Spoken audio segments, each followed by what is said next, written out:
Hi, Andy XL, back with another NFXL podcast and following my state of the franchise addresses and my five teams I've picked to thrive next season, i.e., those that I think have a good chance of winning it all. Now I'm going to go in the converse, as it were, and look at five teams set to dive. So, as I said, after my previous piece where I highlighted five teams who could win it all next season, here I look at five teams who are towards the top of many people's contender list for 2026 but who, in my opinion, may not even make the postseason. Now, there's some very big names in here.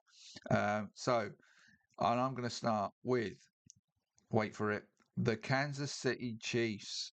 Now, the Chiefs may have earlier draft picks to work with than they have for many a year, but that is because they were not a good team last season, and they are not in a good cap position either to address a number of needs this off-season.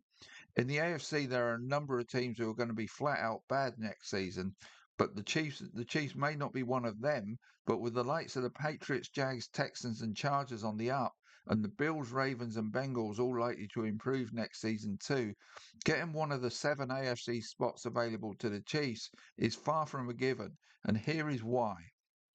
On offense, the Chiefs ranked 20th for run offense last term, and both Kareem Hunt and Isaiah Pacheco are now free agents, making drafting a running back early a major need for the Chiefs.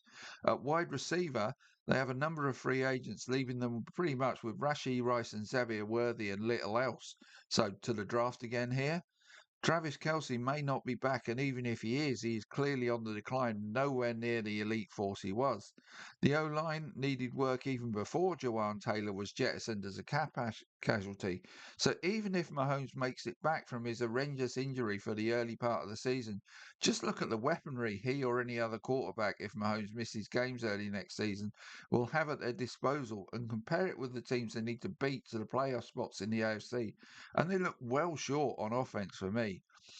On the defensive side, they are much better equipped, but need to find a partner for Chris Jones and have free agency issues to deal with at defensive tackle.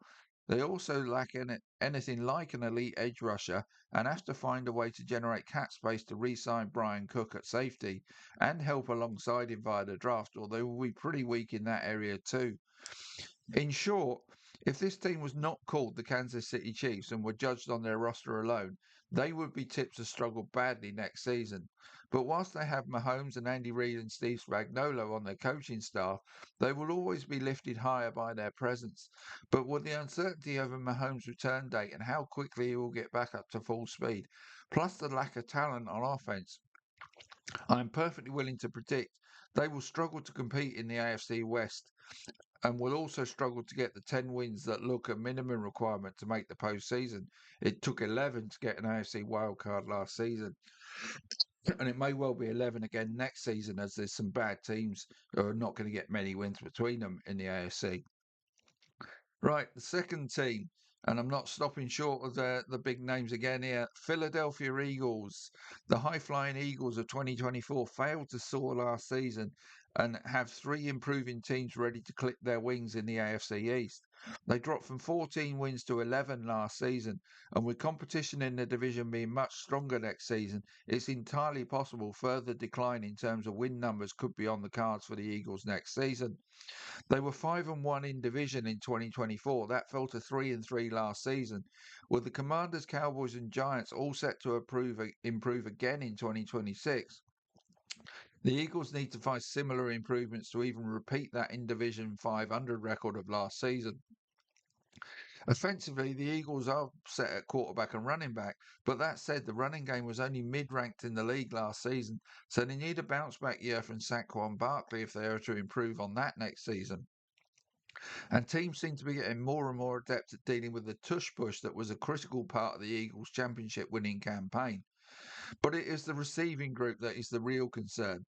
The ongoing uncertainty regarding A.J. Brown rumbles on, and they also need to find a way to bring Dallas Goedert back at tight end or replace him. Add to that, they pretty much have nothing behind those two and Dante Smith last season. Losing either of Brown or Goddard would leave them looking pretty weak in their receiving core. The passing game ranked outside the top 20 for yardage last season. It was Brown and Goddard's excellence in the red zone that rescued them, as they recorded 18 of the Eagles' 26 receiving touchdowns last season. On the O line, Cam Jurgens was decent last season, but was not at the exceptional levels of Jason Kelsey prior to his retirement after their title winning season. And with Lane Johnson missing 7 games last season and being 35 now, that is another position they are weaker at than they were. So the O line's questionable. On defense, they still look very good though, but both Jordan Phillips and Brandon Graham are free agents. So the Eagles have to work to do there to keep that strong pass rushing unit intact. And even if they bring Reed Blankenship back at safety, that is another area they could do with upgrading this off season. They do have a nice set of draft picks to work with and a bit of cap space, which would be much bigger if Brown left, but then their issue at receiver would be massive and possibly insurmountable. It is the lack of offensive firepower that is my biggest reason for seeing the Eagles as highly vulnerable in the NFC East. And with both the NFC North and West set to be very strong divisions next season, that makes getting a wild card tricky too. 9 wins was just about got the Packers in last season, but it may take 10 next season. So any further drop off from the Eagles could see them fall to the ground from their previous great heights. Next team I'm putting on the slab, as it were, the Green Bay Packers. Now, in that NFC North, the Bears are a team I expect to be good again next season, and the Lions are also likely to improve on their 9 wins of last season. The Vikings may be the team that suffers most as a result, but the Packers only just got into the postseason with 9 wins last term and could be left feeling decidedly cheesed off if they do not improve next season. The Packers do look to have a good roster that is pretty settled from last season into next, but have little or no cap space to work with and also have no first round draft pick at their disposal either. That lack of cap space could lead them to losing one of or both of Romeo Doubs at wide receiver and Rashid Walker on the O line. Both of those are blows the Packers may be able to absorb, but will do nothing to make them better next season. On defense, Rashan Gari has been touted as a trade possibility, again for cap reasons primarily. But the Packers' pass rush would likely be weakened by such a move unless they manage to pick up a really good one on day 2 of the draft. Inside linebacker is another area they need to improve at if they are to close the gap on the Bears and hold off the Lions within their division. As per the Eagles, it may take more than the 9 wins the Packers got last season to gain a wild card, and I'm not sure the Packers are set to improve next season, so that could mean they fail to make the postseason as a result. Next up, keep the big names coming. San Francisco 49er fans, here you come. 3 reasons immediately come to mind that make me think the 49ers could be set for disappointment next season. First one is the Seattle Seahawks. The second one are the LA Rams. And the third is their over reliance on Christian McCaffrey and the toll last season's workload may have taken on him. I think the Seahawks and Rams are once again going to be amongst the very best teams in the league next term, which will make winning the NFC West a very tough task indeed for any team, including the 49ers. Yes, it's true that despite being incredibly snake bitten by injuries last season, they still got 12 wins and were highly competitive in their division as a result. Staying healthy will help them improve next time around, but they will need to. And with the NFC likely to be even stronger across the board in terms of having more quality and depth next season, getting a wild card from this conference will take some doing too. The NFC South may well only send the division winners to the postseason, but it is entirely possible 2 teams from the East, North, and West take up the other spots. And if that were the case, then the 49ers could be the third man on the outside, looking in on out west, as it were. On offense, getting full seasons from Brock Purdy and George Kittle would no doubt improve them from last season. But that Christian McCaffrey question is one that is nagging away at me. Just look at the drop off from Saquon Barkley after a huge 2024 season. And McCaffrey's workload was huge last term. So I have to anticipate at least some sort of drop off from him and maybe a big one next season.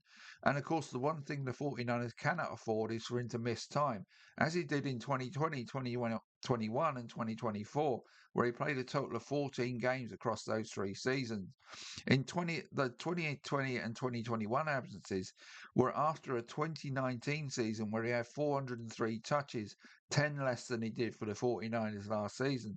So there's previous here. I'm not wishing bad on him. I hope he stays fully healthy and thrives and everything like that. But so I'm not saying that will happen, but the 49ers may need to be cautious with him early season to reduce the risk of that happening again. Wide receiver is the big area of concern, though, offensively for the 49ers. Brandon Ayuk was their wide receiver one and is now history in San Fran. Juwan Jennings is a free agent that it would take a chunk of their 37 million in cap space to bring back. And I personally would question him getting the big money he seems to be looking for. If he was not brought back, that would leave the injury-prone Ricky Pearsall and Demarcus Robinson as their only signed-up wide receivers as a note, as Kendrick Bourne is another free agent this off-season. So they may need to go get a wide receiver 1 and 3 this off-season for the 49ers to compete with the Seahawks and Rams. The defense will be significantly boosted by the return from injury of Nick Bosa and Fred Warner, but they could also look for further help at inside linebacker and safety in this draft. But it is that doubt on the offensive side regarding their wide receiver corps on the toll last season's immense efforts may have taken on Christian McCaffrey that make me think the 49ers are certainly not a lock to make the postseason in 2026-27. It's pretty much a 50-50 call, but I'm willing to take make that 55-45 against. So the 49ers may well miss out next season. Now, I didn't have any trouble thinking of the first four really, but the fifth one was a toss up to who to put in this. And I've ended up picking somebody who's really a 50-50 call to get in anyway, but let's say why I think they won't. And they're the Indianapolis Colts. Now the Colts didn't make the postseason last time round, and as I say, are at best a 50-50 bet to do so next season. So include them in this piece may be a bit harsh, but as I say, I had to find a fifth, and the Colts seemed the best fit as the fifth team here. The Colts have no cap space to work with once they have got Daniel Jones back on board. That leaves them pretty much hamstrung in terms of bringing other free agents back, such as Alec Pierce and Nick Cross, unless they get some creative accountancy going. And they also lack a first-round pick in this year's draft as they look to improve on last season, which they will need to do to keep pace with the Jags and Texans, as both those teams are distinctly on the up.